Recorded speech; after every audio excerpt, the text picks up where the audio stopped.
election was stolen. Trump said his election was stolen. And the FBI and the CIA have interfered in both. And who could forget Wanda? Our sweet, sweet Wanda, who's been caught bullying and ballot harvesting all over Bridgeport, Connecticut. Wanda, why did you stuff the ballots?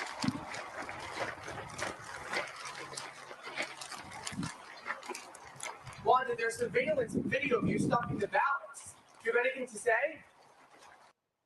The suspicion people have involved the mail-ins. As Jimmy Carter himself found, mail-in ballots are ripe for fraud. And a new survey about the last election suggests it's more widespread than we realized. A new Heartland Rasmussen poll finds that 17% of people admit they voted in a state where they don't live. 21% admitted they filled out someone else's ballot. And 8% admitted they were offered money to vote. Primetime just reported a case in Massachusetts where a candidate was driving voters to a polling precinct and then handing them cash after they voted for him. In Arizona, there were faulty voting machines in Maricopa County for Kari Lake's election and allegations of delayed voting in Republican strongholds. We watched it with our own eyes. In Philly, poll observers claim they were held back. They couldn't see the ballots until the court stepped in. All of these shenanigans keep happening with Democrats. And now voters are confessing to pollsters there were shenanigans, all right. So how do we clean this up before the next election so we don't experience deja vu? Florida Secretary of State Cory Byrd has cleaned up his state system, and he joins us now. So how do we tighten this thing up? Yeah, the best thing for states to do is follow Florida's lead. If you look at the 2020 election, we're the third largest state in the country, and we had results of what happened in Florida. We could predict or tell you who the winner was within 2.5 hours of the polls closing. But even though we had a great election in 2020, the state didn't rest on our laurels. Under Governor DeSantis's leadership, we banned ballot harvesting. We've banned drop boxes. We've banned Zuckerbucks. We've created the Office of Election Crimes and Security, where we are going after and prosecuting people for election fraud. What about the fact that there's zillions of these mail-in ballots and they're just all over the ecosystem, and there's people going into nursing homes and apartment complexes? How do you allow people to vote by mail but also prevent the fraud? Sure. So what we did in Florida is after the 2022 general election, all mail ballot requests were canceled in Florida. So anybody who now wants to vote in the 2024 election is going to have to send in a new request. So we don't have these legacy requests for people who've been on the books for years. They've all been canceled. So we're starting fresh and making sure that those people who are requesting a vote by mail ballot, that we're validating who they are. We've tightened up restrictions on what types of residences and places where those vote by mail ballots can be forwarded to. We've put in the deadlines of when those ballots have to be returned. So in other states, they only have to be postmarked by Election Day. In Florida, that vote by mail ballot has to be in by the time the polls close on Election Day, or it doesn't count. Good. And I'm sure the Democrats are hysterical about it, which means, well, I think we know exactly what.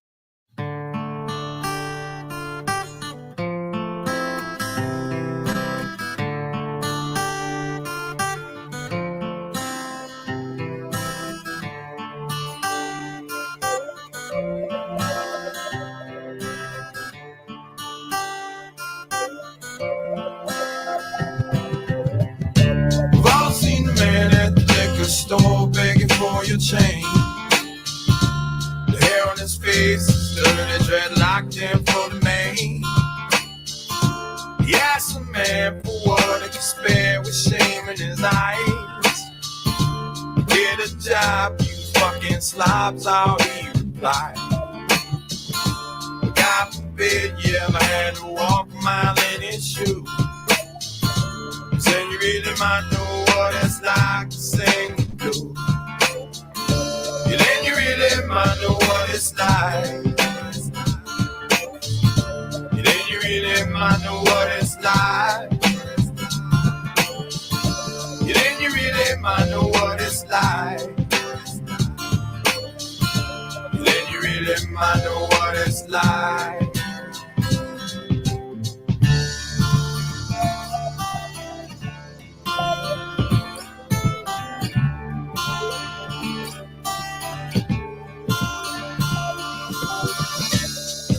got pregnant from a kid named Tom, said he was in love. Said, don't worry about a thing, baby doll, I'm the man you've been dreaming of.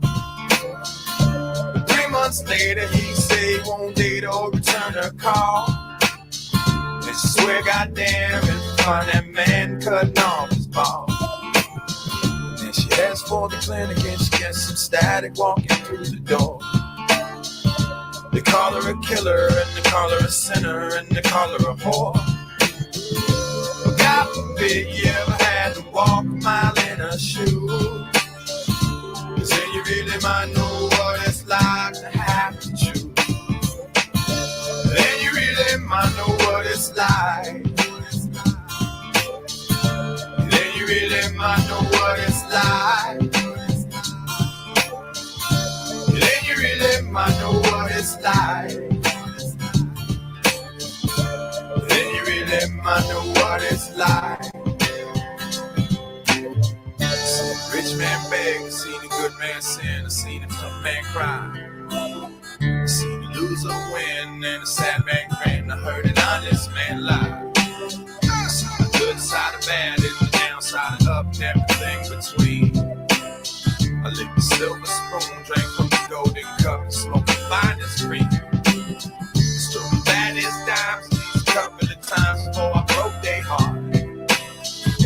You know where it ends, yo, it usually depends on where you start.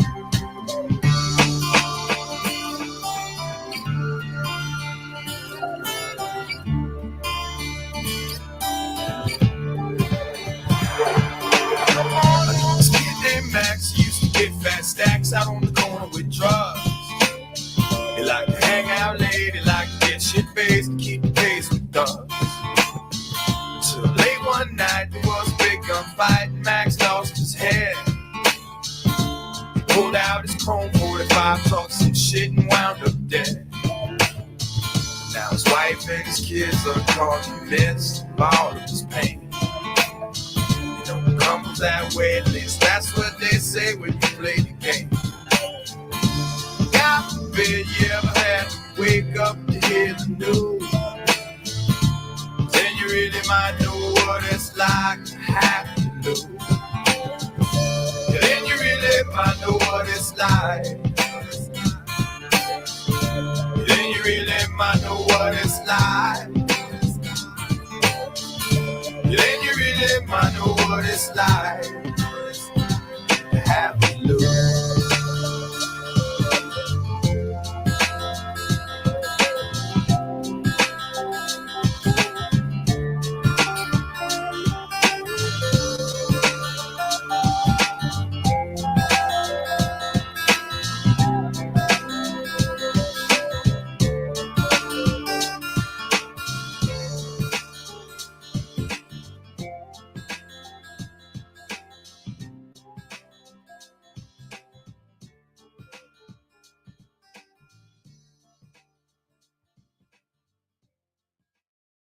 And that's just the truth. So they have to stop this. The charges against Trump are not real, and they're treating him like a felon. At the same time, like they protect, Epstein until they have to murder him in his cell. It's like, it's insane, and it's all on public display. Everybody knows what's going on.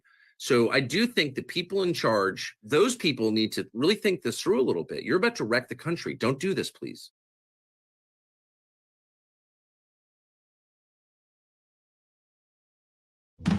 LGB. LGB. LGB.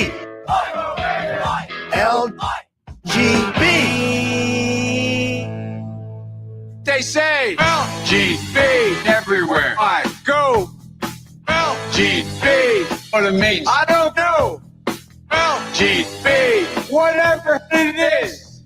LGB, Kamala, help me, please, please. Alrighty then. Thank you. LGB. That's let's go, Brandon, right? LGB. This means let's go, Brandon. No. LGB. Sounds like let's go, Brandon, I guess. LGB. All right. Let's go, Brandon. I am Cornholio. Chant LGB. Right wing and left wing. LGB. Go, you know the thing. LGB. You don't sing that back. LGB. And you ain't black. LGB. Let's go, Brandon. LGB. Let's go, Brandon. LGB. Let's go, Brandon. FJB. Let's go, Brandon. I'm Joe Biden, and I forgot this. Greetings, my dear friends, and welcome to another episode of Reading Epic Threads. I'm your host, Patrick Gunnels, joining you from Houston, Texas, this December 15th, 2023 at 6:48 a.m. Central Standard Time. Sorry for the 2-day, I think might have been a 2-day break from Reading Epic Threads.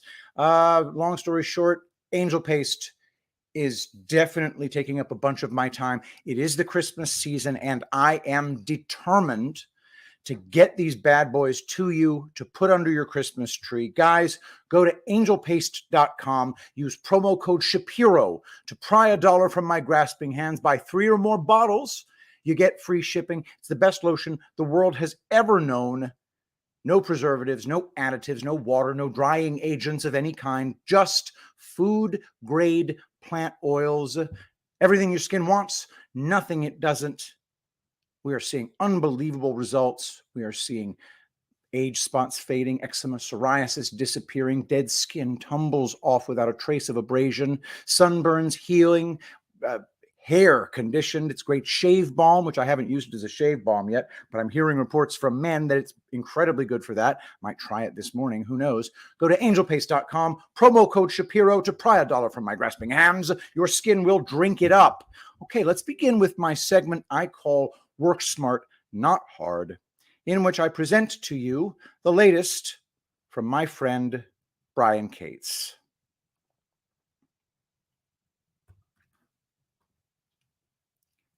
It took over 5 years for the Russiagate hoax to be finally officially nailed into its coffin at last by the Durham Special Counsel. The full exposure of the real crimes of the Biden family by the Weiss Special Counsel won't take nearly that long. Why? Because Democrats will help expose it. By Brian Cates. The opportunity of defeating the enemy is provided by the enemy himself. Sun Tzu. Or why you shouldn't make your crackhead son with a massive hooker appetite who doesn't pay his taxes your crime family's bagman. The fake news is literally being lured onto the ground of a foundation of admission that the Biden crime family's illegal foreign lobbying/bribery schemes are 100% real, and that millions of dollars really did change hands between the Biden crime family bagman and the CCP, Ukraine, Romania, and several other countries, and how Hunter got a big cut of the profits. How is fake news being lured onto this ground and encircled and trapped? Because they're being forced to discuss Hunter being criminally indicted for having committed federal felony crimes by not, checks card, paying taxes on his cut of the dirty money. Ain't life grand? Prepare the ground. Lure your enemy onto that ground. Force the enemy into accepting your framing of the engagement, and you have already won before the battle is joined. Sun Tzu version, translation by Brian Cates. Wow.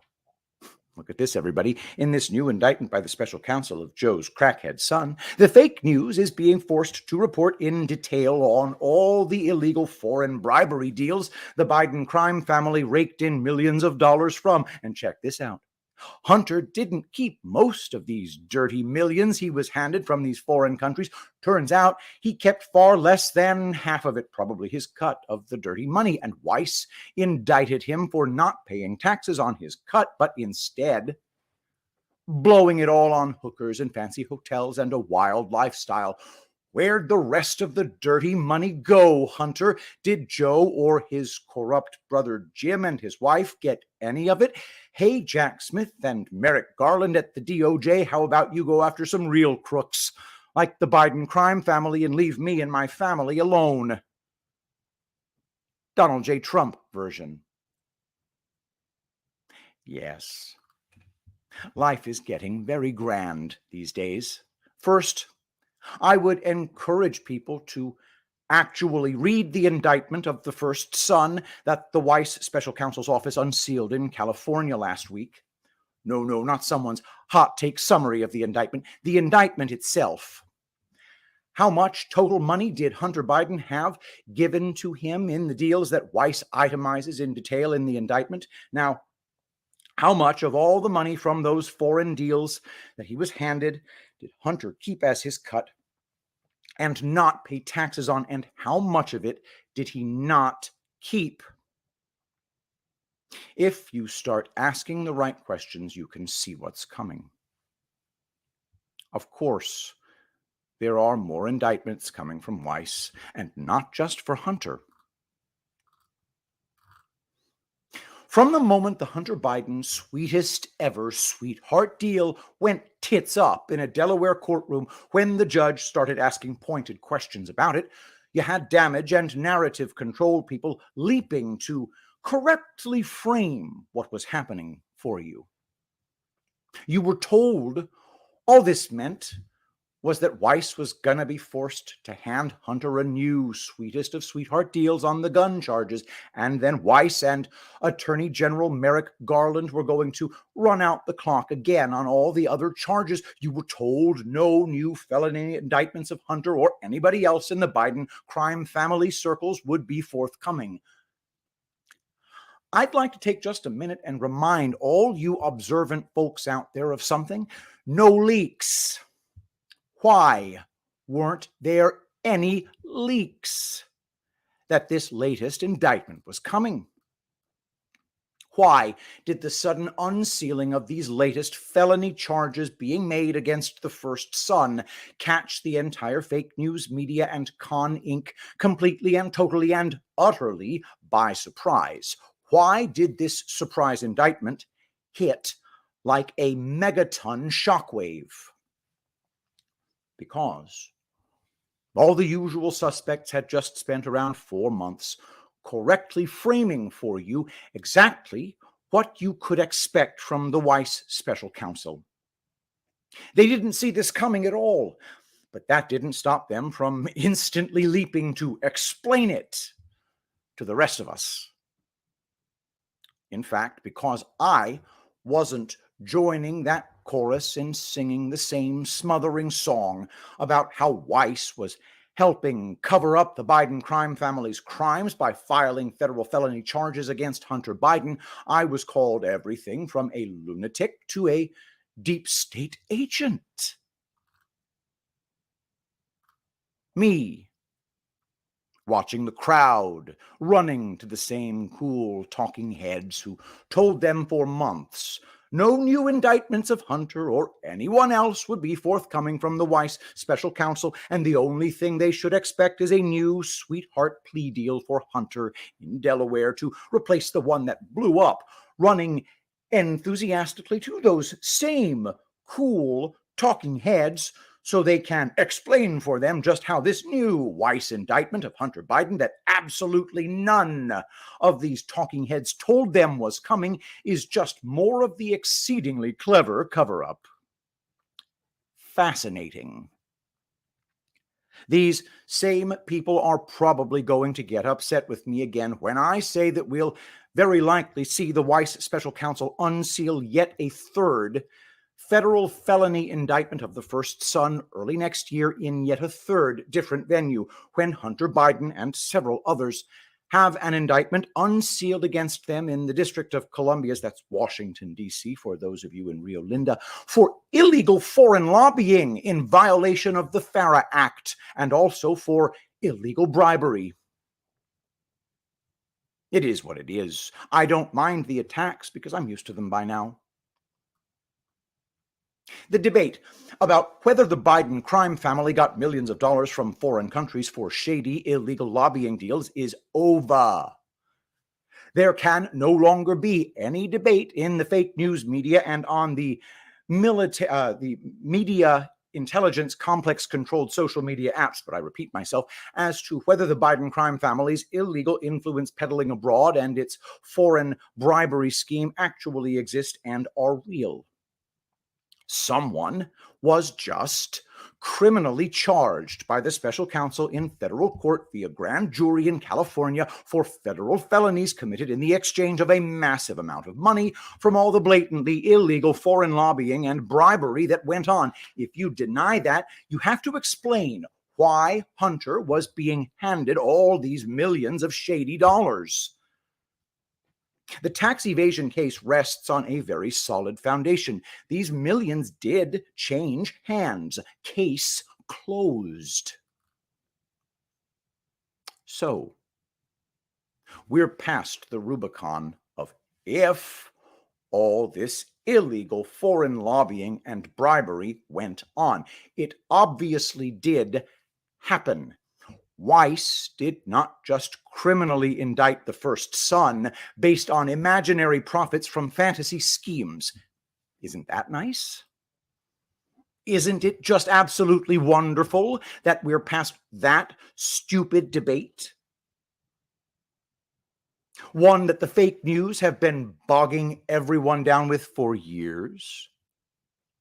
That Hunter was or was not handed an exact number of millions of dollars from Ukraine, Russia, China, and Romania, and every other country Joe was in charge of the foreign policy, is now a moot point. If the pace of this full exposure of the Biden crime family is bothering you, remember, I was one of the first journalists screaming bullshit, bullshit, bullshit about Russiagate in 2017.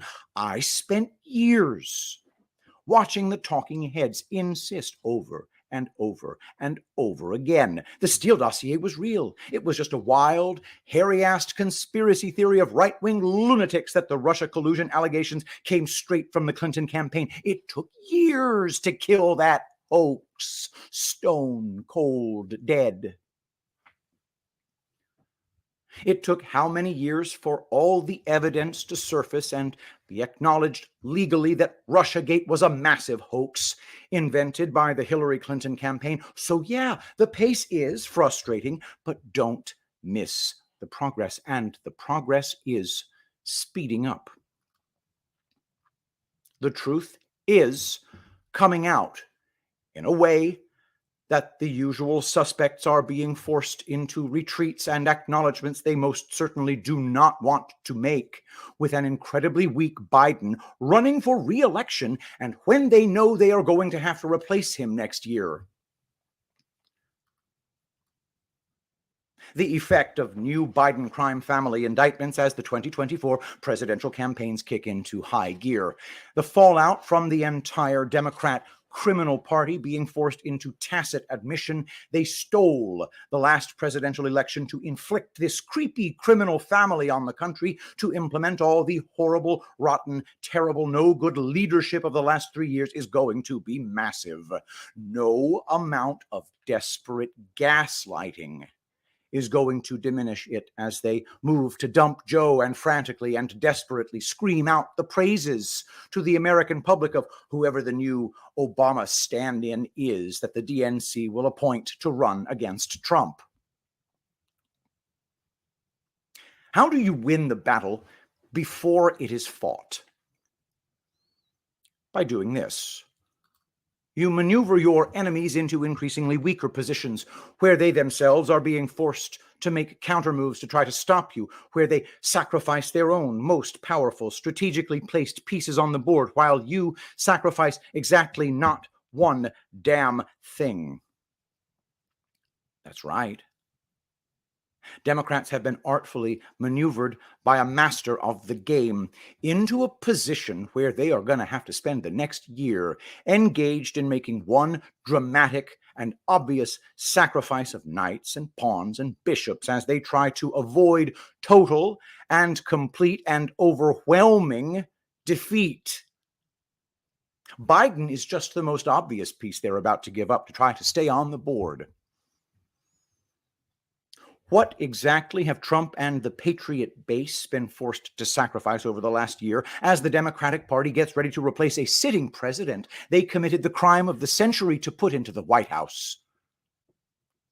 If you can't see at this point, after the last year, how Trump is maneuvering his way into an increasingly stronger position on the board, while Democrats are being forced into sacrificing key pieces as they retreat and try to stave off the coming checkmate.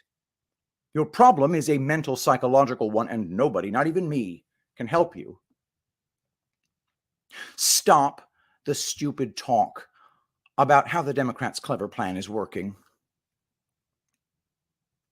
I see fake news and Con Inc. talking heads out there going around claiming it's the Democrats and the deep state who are maneuvering Trump and the Patriot base into weaker and losing positions for the presidential election next year.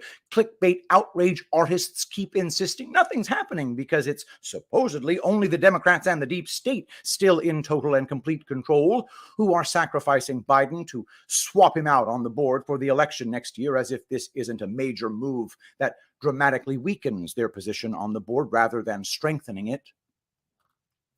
They gaslight the shit out of everybody, trying to sell this as a winning power move. And unfortunately, Trump is going to have no answer for it. And this is what is going to allow them to steal it again. What utter fear-mongering bullshit. Ah, yes. Let's talk about that exceedingly clever, powerful juggernaut of a master plan by the Democrats to swap Biden out for some mystery person late next year. I'm getting tired of being told the Democrat master plan is working. They're moving from one incredibly strong position to an even better, even stronger position as they make this swap out of Biden with a new candidate, and that all is proceeding exactly how they want it to. I'm being told they're in the driver's seat, and we're all suckers because we can't see how they are getting stronger and stronger and playing all of us and people like me are blind or something to how it's all going according to their awesome, powerful, and unstoppable plan. Listen to this, you idiot talking heads out there. It literally doesn't matter at this point who they swap Biden out for next year after the DNC in Chicago. If Biden lasts that long, it doesn't matter who it is. It really doesn't. This is not the winning move some people are endlessly gaslighting and trying to clickbait you into thinking it is. This is a desperate act by a dying animal trying to fend off the coup de grace. I don't know who needs to hear this, but it's already obvious. This next election isn't going down like 2020.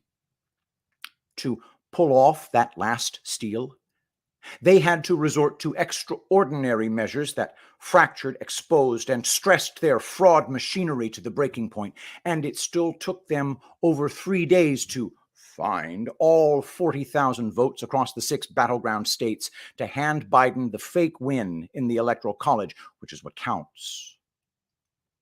Did you know that this time, millions of people across the battleground states who voted for Biden the last time won't do that? It's true. Did you also know that millions of American voters in those battleground states who didn't vote for Trump fully intend to do so this time around? Oh, yes. This means the margin of fraud they have to manufacture to flip the election to Biden or Obama's new frontman woman stand-in is going to very likely be about 15 to 20 times larger than it was in 2020. I'll tell you right now, even if they did try to overcome that large of a margin of fraud, nobody would buy it, and they know this. How many people do you think they would be successful at gaslighting this time round? That Biden or his replacement got 99 million votes, or whatever massive number they would end up claiming to overcome Trump's Mount Everest-sized lead. They also had to stress their gaslighting machinery that last time to sell 81 million votes for the demented idiot that didn't campaign. And he's not going to campaign this time either. So it's okay if you don't see how the ground has shifted massively and bigly in Trump's favor since 2020, which is why they resorted to the absurd levels of lawfare in the last year. That's why I'm here, to explain it to you. They already know this next election can't go like the last one, even if a lot of the talking heads out there don't. There are enough people out there selling narratives about how Trump is a clueless idiot who has no idea what he's doing and how they're just going to steal it from him again, even if he makes it to next year's election as the GOP candidate. These people never get tired of being wrong, do they? So be of good cheer. It is your Father's good pleasure to hand you this coming overwhelming victory over the forces of darkness and evil that are plaguing our great country as we watch Donald Trump's inevitable return to power. And that is the latest from my friend Brian Cates, original gangster, member of this community, absolute genius piece. I don't know if they're going to, I know they're going to try to steal it, but the way that things look right now, it seems they have a consciousness of being unable to. And that is very exciting. Don't forget, guys, this show is brought to you by Angel Paste. We are working round the clock to make sure that you can get your Angel Paste under the Christmas tree if you order now. So go to www.angelpaste.com. Use promo code Shapiro to pry $1 from my grasping hands. You buy 3 or more bottles, you get free shipping. Your skin will drink it up. Don't forget, your skin wants this. Your skin needs this. Your skin will thank you. Angel Paste. All right. All right. Our next piece is from Erik Carlson from Badlands Media. From badlandssubstack.com, Henry Kissinger, British cabal puppet, a war criminal and military-industrial complex asset, by Erik Carlson. With the recent death of Henry Kissinger, a lot of people are writing about him, focusing on the man himself. I actually find him to be pretty boring. Just another non-elected official who was put in place to perpetually control elected and compromised government officials. Maybe his excessively monotone voice adds to my boredom of him, but in reality, he was just a middleman, middle management, like the coffee-drinking manager from the movie Office Space, hovering around the cubicle farm, bothering and harassing the employees. Kissinger's job was to make sure his cabal overlords' agendas were carried out. Mind you, he did sell his soul to the devil, but in the end, he was just a puppet and an employee of the company. Call me crazy or a conspiracy theorist, as I receive it as a badge of honor. Conspiracy theories seem to be defined as information that is suppressed and ridiculed by the mainstream, but is later proven to be factual. I no longer believe in coincidences or that things just randomly connect. With this being said, I don't believe Kissinger just happened to die right in the middle of the Israel and Hamas conflict. Some reading this might be thinking the man was 100 years old. Yeah, I get it. People get old and die. But I believe his death occurred now so people will look into his history and the history of the people connected to him. Again, call me crazy, but I don't think John McCain, Ruth Bader Ginsburg, or Bush Sr. simply died of old age either. I think there was more involved. Before going back about a century, which is not only around the time Henry Kissinger was born, but that his predecessors were setting the stage for his political existence, let me ask the question: why was Kissinger knighted by Queen Elizabeth II in 1995? Seems kind of odd that a non-elected American government official would be honored in this way by the Queen of England. Okay, I know I already said in the title that he is a British cabal puppet, so it's pretty obvious why he was knighted. But while I'm at it, why is there a monument in Israel of James Jesus Angleton, a high-ranking CIA official? The answer is The CIA doesn't work for the American people. It works for the people who control the U.S. The CIA works for the British cabal families. The CIA creates color revolutions, executes secret bombings, drug trafficking, and human trafficking operations for the cabal. The CIA creates wars and conflicts for the cabal. Remember Russiagate? Where did all the disinformation about Trump being a Russian puppet come from? It came from London. And yes, I believe Kissinger worked with the CIA as well. James Jesus Angleton from Wikipedia. James Jesus Angleton, December 9th, 1917 to May 11th, 1987, was an American intelligence operative who served as chief of counterintelligence for the CIA from 1954 to 1975. According to Director of Central Intelligence Richard Helms, Angleton was, quote, recognized as the dominant counterintelligence figure in the non-communist world. Angleton served in the Office of Strategic Services, OSS, a wartime predecessor to the CIA, in Italy and London during World War II. After the war, he returned to Washington, D.C. to become one of the founding officers of the CIA. He was initially responsible for the collection of foreign intelligence and liaison with counterpart organizations in Allied countries. Beginning in 1951, Angleton was responsible for the Israel desk as liaison with Israel's Mossad and Shin Bet agencies. In 1954, Allen Dulles promoted Angleton to Chief of the Counterintelligence Staff, end quote. From a 2018 Intercept article, quote, the counterintelligence staff created in 1954 had been headed for 20 years by James Jesus Angleton. In December 1974, CIA Director William Colby fired Angleton after the New York Times revealed the then unknown counterintelligence chief had overseen a massive program to spy on Americans involved in anti-war and black nationalist movements, a violation of the CIA's charter. Coming 4 months after the resignation of Richard Nixon, Angleton's fall was the denouement of the Watergate scandal, propelling Congress to probe the CIA for the first time. A Senate investigation headed by Senator Frank Church exposed a series of other abuses: assassination conspiracies, unauthorized mail opening, collaboration with human rights abusers, infiltration of news organizations, and the MK Ultra mind control experiments to develop drugs for use in espionage. The exposure of Angleton's operations set off a political avalanche that engulfed the agency in 1975 and after. The post-Watergate Congress established the House and Senate Intelligence Committees to oversee covert operations. The passage of the Foreign Intelligence Surveillance Act required the CIA to obtain warrants to spy on Americans, end quote.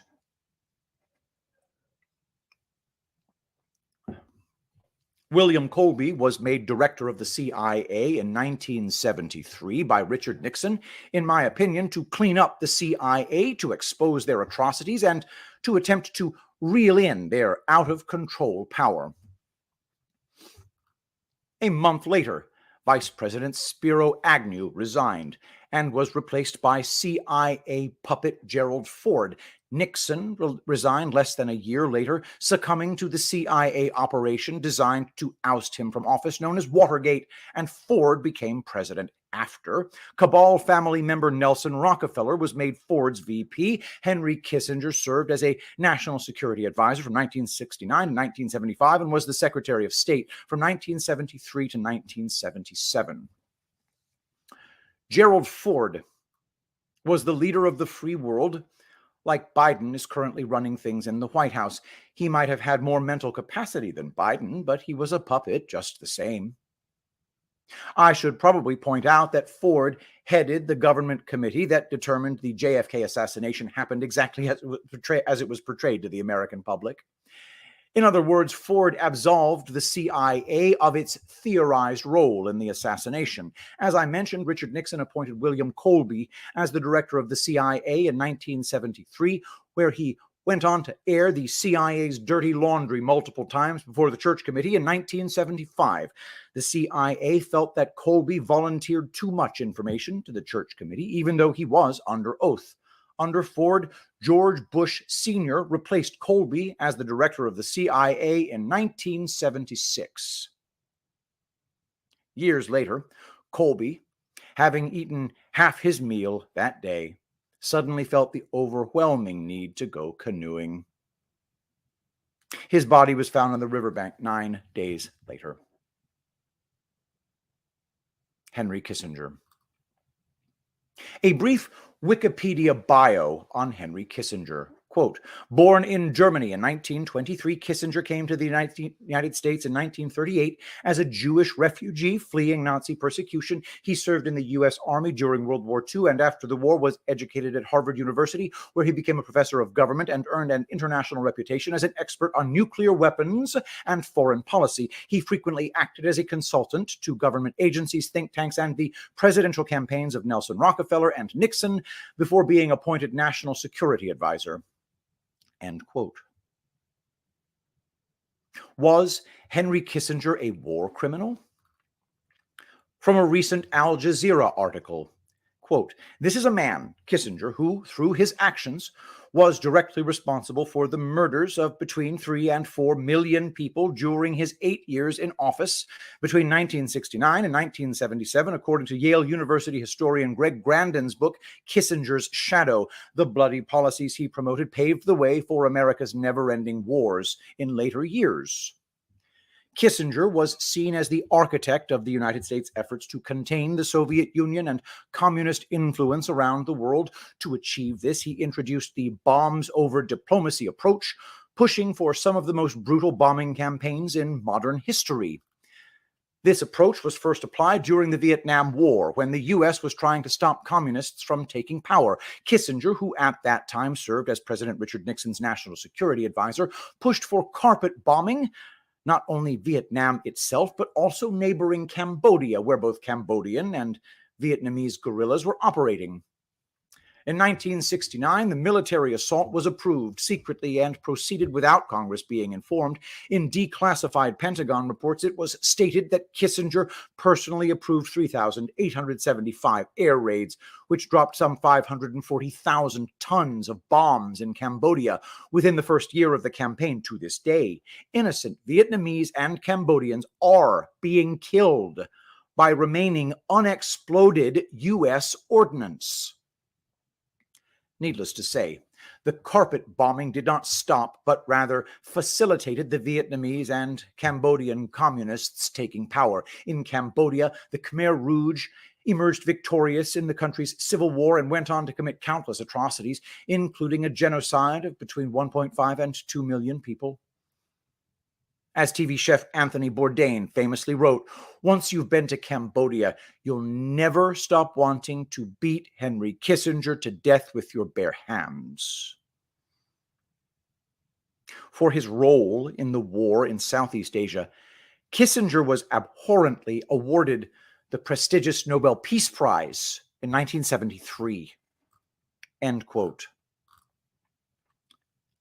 Kissinger sounds a lot like Barack Obama, who won the Nobel Peace Prize in 2009 and proceeded to drone strike the world for the next 8 years. Trump brought peace to the Middle East, and he is portrayed as a fascist, warmongering Nazi. It's funny how that works. Now, let's go back about a century to figure out how Kissinger came to be who he was. And this might require some concentration in that I'll be discussing some people many may not have heard of before. Actually, let's go back even further and establish a few important concepts. 1. Karl Marx was a British puppet. 2. The Bolsheviks were British puppets. And 3. Communism was created by the British cabal. Once you are able to accept these ideas as possible, as hard as they may be to digest, everything falls into place and everything starts to make sense. Oh, and let's not forget, the current communist takeover of America is being led by the British deep state. The creation of Five Eyes. The Round Table, which we'll discuss in a bit, was founded in 1909 by Lord Alfred Milner with the purpose of uniting English-speaking countries into one global empire. Doesn't this sound like a lot like Five Eyes, the agreement among British colonies and former British colonies to share intel with each other? Some may remember how the U.S. intelligence agencies couldn't legally spy on Trump, so they had other, quote, Five Eyes nations do it and give them the information. Lord Alfred Milner. According to Wikipedia, quote, Alfred Milner, 1st Viscount Milner, 23 March 1854, 13 May 1925, was a British statesman and colonial administrator who played a role in the formulation of British foreign and domestic policy between the mid-1890s and early 1920s. From December 1916 to November 1918, he was one of the most important members of Prime Minister David Lloyd George's war cabinet, end quote. Lord Alfred Milner was Britain's Secretary of State for War from 1918 to 1919 and Secretary of State for the Colonies from 1919 to 1921. In reality, he was the point man between the British cabal and the Bolsheviks. He organized the Bolsheviks and made sure they got their funding. He later went on to create channels between Britain and other English-speaking countries, placing British assets in these countries. The Round Table. Again, from Wikipedia. The Round Table movement, founded in 1909, was an association of organizations promoting closer union between Britain and its self-governing colonies. With the entry of the United States into the First World War and the promotion of the League of Nations, the movement moderated its conception of the empire as a commonwealth of nations and concentrated on ways to improve communication and cooperation between Britain and the increasingly independent self-governing dominions. It is reported to have had significant influence during the war. Part of the funding for the Round Table Journal came from the Rhodes Trust. End quote. The Rhodes Trust came from British mining magnate Cecil Rhodes. Some may recognize the name because of the Rhodes Scholarship. I've previously written about how the Rhodes Scholarship is used to recruit British assets from America. Bill Clinton was a Rhodes Scholar, as was Rachel Maddow, Susan Rice, George Stephanopoulos, and Cory Booker. Rhodes's money funded the Round Table. Rhodes believed that only the British elite could and should rule the world to the benefit and happiness of mankind. He left his entire estate to Freemason Lord Nathan Rothschild as trustee and stipulated that his gigantic fortune be used by his disciples to carry out the program he envisioned. Rothschild appointed Freemason Alfred Milner to head up the secret society. William Yandell Elliot. From Wikipedia, quote, William Yandell Elliot, May 12, 1896 to January 9, 1979, was an American historian and a political advisor to 6 U.S. presidents. Born in Murfreesboro, Tennessee, he served as an artillery battery commander in World War I. He attended Vanderbilt University, where he was a member of the group of poets and literary scholars known as the Fugitives. As a Rhodes Scholar, he attended Balliol College, Oxford. He was hired by Harvard President Abbott Lawrence Lowell, and he was to remain at Harvard for the next 41 years. He became an advisor to a number of American presidents and presidential candidates. He was a member of Franklin Roosevelt's Brain Trust in the 1930s and 1940s. After the war, Elliot served on the National Security Council. He also taught at the Harvard Extension School. Elliot became dean of the Harvard Summer School, where he would establish the Harvard International Seminar, directed by his student and protege, Henry Kissinger. End quote. William Yandell Elliot was Henry Kissinger's mentor. He recruited Kissinger into the Rhodes-funded secret society in 1951. Kissinger joined the American version of the Round Table in 1956, the Council on Foreign Relations.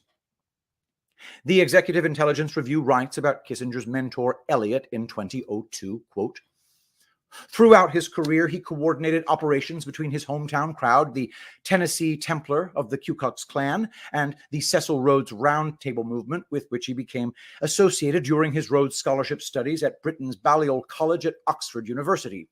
His speeches, published work, and private correspondence emphasize that he viewed his life's work as extending the Round Table movement worldwide. His direction of the Harvard Summer School, including Henry Kissinger's International Seminar and the International Seminar Alumni Associations, which it spawned around the world, were all directed to this purpose. As I've been saying for a while now, the deep state cabal doesn't care what race, nationality, or religion you are.